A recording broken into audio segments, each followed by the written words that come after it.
Good afternoon. This is my son Brandon. This is my wife Marie. They're going to be my two audience members for this speech. Thank you. Y'all can sit down. Good afternoon. My name is Kyle Moore and I'm currently majoring in industrial maintenance. I'm getting my degree in applied sciences. An interesting fact about me is that I have been clean and sober for over 8 years now.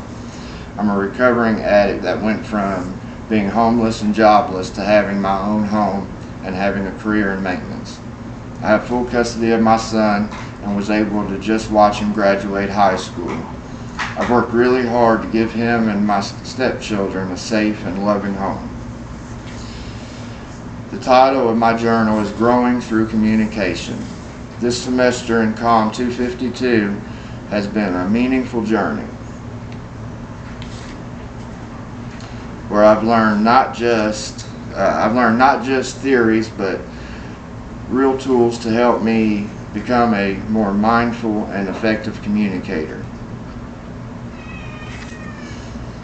My learning objective for this course was to develop stronger interpersonal skills, especially in terms of how I perceive others, adapt to different situations, and express myself in ways that foster understanding rather than conflict.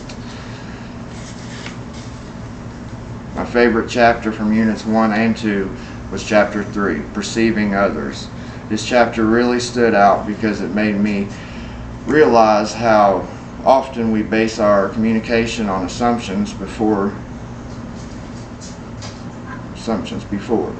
Before this course, I didn't always think about how my perceptions were influenced by bias, emotion, or first impressions.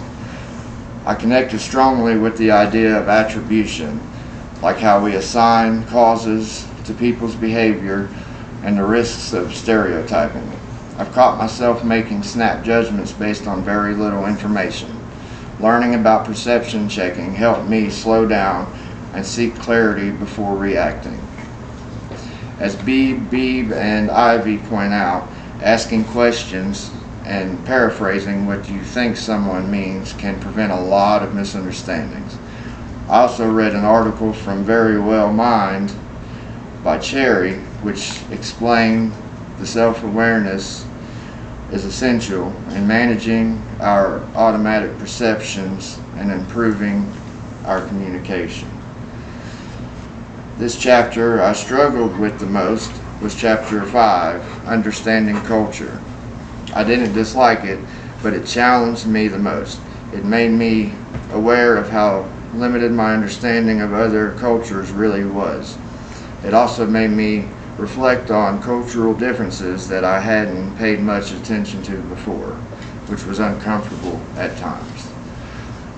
Concepts like high context versus low context cultures, and individualism versus collectivism made me reflect on how culture deeply influences the way people communicate.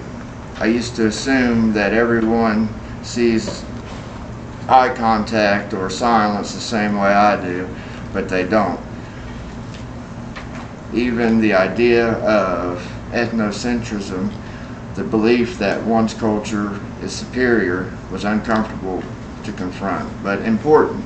Reading Ting Toomey's article on cultural sensitivity helped me understand that respectful communication starts with cultural awareness, even when it pushes us outside our comfort zone. So in conclusion, after reflecting on this semester, I would describe my communication style as relational, and observant. I listen carefully, I pick up on tone and body language better, and I've started to think more before I respond.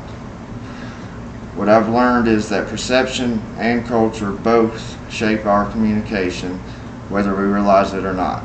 This course taught me to slow down, reflect before judging, and adapt my style when needed. I feel more confident speaking with people from different backgrounds and more mindful of how I present myself. Thanks to com252, I've grown not just as a student, but as a communicator, a listener, and a more empathetic human being. Thank you.